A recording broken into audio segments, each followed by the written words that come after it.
నమస్తే, welcome to exclusive field report. ఇవాల్టి అంశాలు ఒకసారి బ్రీఫ్గా చూద్దాం. శాసన మండలిలో మరోసారి గందరగోళం. సౌదీ అరామ్కో శుద్ధి కర్మాగారంపై రెండో డ్రోన్ దాడి. తెలంగాణలో రేపటితో ముగియనున్న రాజ్యసభ సభ్యుల నామినేషన్. తిరుపతి శ్రీ పద్మావతి రెస్ట్ హౌస్లో ఏకసభ్య కమిషన్. ఈ అంశాలపై మరింత సమాచారాన్ని అందించడానికి గుంటూరు నుంచి మా ప్రతినిధి రవికృష్ణ, ఢిల్లీ నుంచి కళ, హైదరాబాద్ నుంచి అజీం, తిరుపతి నుంచి రవివర్మ ఫీల్డ్ రిపోర్ట్లో సిద్ధంగా ఉన్నారు. ముందుగా రాజ్యసభ సభ్యులకు సంబంధించినటువంటి అంశాన్ని ఒకసారి చూద్దాం. తెలంగాణ సీఎం రేవంత్ రెడ్డి ఢిల్లీలో పర్యటిస్తున్నారు. రాజ్యసభ అభ్యర్థుల ఎంపికలో భాగంగా కూడా ఢిల్లీ వెళ్లి పార్టీ అధిష్టానంతో చర్చించనున్నారు. కాంగ్రెస్ ఇప్పటి వరకు రాజ్యసభ అభ్యర్థుల పేర్లు అయితే ప్రకటించలేదు.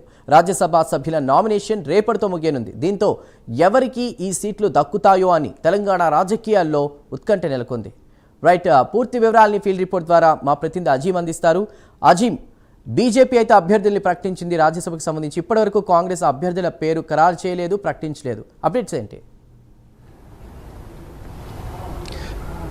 రేపటితో ఏదైతే రాజ్యసభ నామినేషన్లకు చివరి తేదీ కావడంతో కాంగ్రెస్ పార్టీలో ఒక ఉత్కంఠ నెలకొంది. ఎందుకంటే తెలంగాణలో 2 రాజ్యసభ స్థానాలకు గాను ఇప్పటివరకు ఒక పేరును కూడా కాంగ్రెస్ పార్టీ అధికారికంగా ప్రకటించలేదు. ఇప్పటికైతే అభిషేక్ మను సింగ్ది ఏదైతే రెన్యువల్ అవుతుందని చెప్పి పార్టీ వర్గాల్లో పెద్ద ఎత్తున చర్చ ఉంది, కానీ అధికారికంగా పార్టీ అయితే ఎక్కడ ప్రకటించలేదు. మరొక పేరు కోసం అయితే తీవ్రమైనటువంటి కసరత్తు నడుస్తుంది. దీంట్లో ఎవరి లాబింగ్ వారు చేస్తున్నారు, పైన ఏదైతే పీసీసీ చీఫ్ మహేష్ కుమార్ గౌడ్ కావచ్చు, సీఎం రేవంత్ రెడ్డి, అలాగే వీరందరూ కూడా తమకు సంబంధించినటువంటి వారి అభ్యర్థుల పేర్లు కూడా ఇప్పటికే ఏఐసీసీ దృష్టికి కూడా తీసుకెళ్ళినట్టు కూడా మనకు తెలుస్తుంది. సో ముఖ్యంగా దీంట్లో మనం చూసుకున్నట్టయితే ముందుగా జస్టిస్ సుదర్శన్ రెడ్డి పేరు ఏదైతే పెద్ద ఎత్తున వినిపించింది. ఖచ్చితంగా జస్టిస్ సుదర్శన్ రెడ్డి పేరు కన్ఫర్మ్ అవుతుంది అన్నట్టు కూడా వార్తలు కూడా వచ్చాయి. కానీ చివరి నిమిషంలో చూసినట్టయితే పీసీసీ అధ్యక్షుడు చిట్ చాట్ చేస్తున్నటువంటి సమయంలో ఏదైతే సుదర్శన్ రెడ్డి రేసులో లేరని చెప్పి చాలా క్లియర్గా చెప్పడం కూడా జరిగింది. దీంతో సీఎం సన్నిహితుడు అయినటువంటి వేం నరేందర్ రెడ్డి పేరు చాలా ప్రధానంగా ఫస్ట్ ప్రిఫరెన్స్గా కూడా వినిపిస్తుంది. ఖచ్చితంగా అతని పేరే రెండో అభ్యర్థి కూడా ఖరారు అవుతుందనే పేరు కూడా ఏదైతే వార్తలు కూడా పెద్ద ఎత్తున వినిపిస్తున్నాయి. ఇప్పటికే సీఎం రేవంత్ రెడ్డి ఢిల్లీకి చేరుకున్నారు. పీసీసీ చీఫ్ మహేష్ కుమార్ కూడా ఢిల్లీకి వెళ్లాల్సి ఉండే, కానీ అక్కడ ఉన్నటువంటి కేసీ వేణుగోపాల్, ఏఐసీసీ జాతీయ అధ్యక్షుడు మల్లికార్జున ఖార్గే ఢిల్లీలో అందుబాటులో లేకపోవడంతో ఇక్కడ నుంచే జూమ్ మీటింగ్లో అటు కేసీ వేణుగోపాల్, మల్లికార్జున ఖార్గే, సీఎం రేవంత్ రెడ్డి, మీనాక్షి నటరాజన్, అలాగే సీఎం రేవంత్ రెడ్డి, పీసీసీ అధ్యక్షుడు 5 కూడా ఏదైతే జూమ్లో సమావేశమైనట్టు తెలుస్తుంది. ఈ సమావేశంలో ప్రస్తుతం అయితే డిస్కషన్ కూడా నడుస్తున్నట్టు కూడా మనకు తెలుస్తుంది. దీంట్లో ప్రధానంగా వినిపిస్తున్నటువంటి పేర్లు ఏదైతే వేం నరేందర్ రెడ్డి పేరు ప్రధానంగా వినిపిస్తుంది. అలాగే వేం నరేందర్ రెడ్డితో పాటు కూడా పలువురు పేర్లను కూడా ఏదైతే ఏఐసీసీ పరిశీలనలో పెట్టింది. దీంట్లో మాజీ కేంద్ర మంత్రిగా ఉన్నటువంటి శివశంకర్ తనయుడు డాక్టర్ వినయ్ పేరు కూడా ఏదైతే ఇప్పుడు తెరపైకి సడన్గా వచ్చేసింది. సో వినయ్ కూడా ప్రస్తుతం ఢిల్లీలోనే ఉన్నారు. ఢిల్లీలో ఏదైతే తనకు రాజ్యసభ కోసం ప్రయత్నాలు కూడా చేస్తున్నా కూడా తెలుస్తుంది.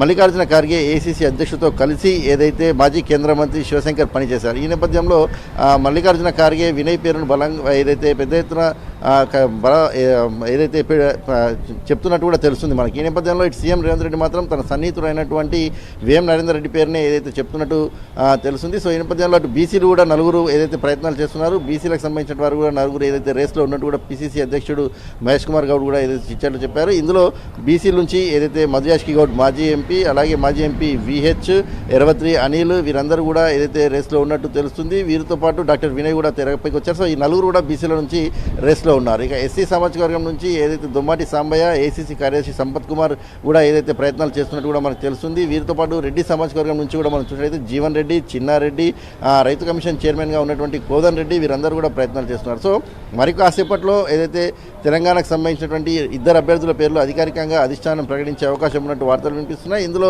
అభిషేక్ మను సింగ్ పేరు రెన్యువల్ దాదాపుగా ఖరారైనట్టు తెలుస్తుంది. మరొక పేరు కోసమే ఏదైతే కాంగ్రెస్ పార్టీలో ఏదైతే ఒక ఉత్కంఠ నెలకొంది. సో రేపు నామినేషన్కి చివరి తేదీ కావడంతో రేపు మధ్యాహ్నం 3 గంటల లోపు నామినేషన్ వేయాల్సిన పరిస్థితి ఉంది. కాబట్టి ఈ రోజు అర్ధరాత్రి వరకు ఏదైతే వీరిద్దరు పేర్లు అటు వేం నరేందర్ రెడ్డి, లేదంటే డాక్టర్ వినయ్ కుమార్, అలాగే అభిషేక్ మను సింగ్, వీరి ముగ్గురులో 2 అభ్యర్థులు దాదాపుగా ఖరారయ్యేటువంటి అవకాశం అయితే చాలా స్పష్టంగా కనిపిస్తుంది. సో జూమ్ మీటింగ్ ప్రస్తుతం ఇంకా కొనసాగుతున్నట్టు తెలుస్తుంది. జూమ్ మీటింగ్లో చివరిగా ఒక పేరు ఫైనల్ చేసుకొని అధికారికంగా కాంగ్రెస్ పార్టీ రాత్రి వరకు పేరు ప్రకటించే అవకాశం కనిపిస్తుంది. Chandu. Right Azeem, thank you.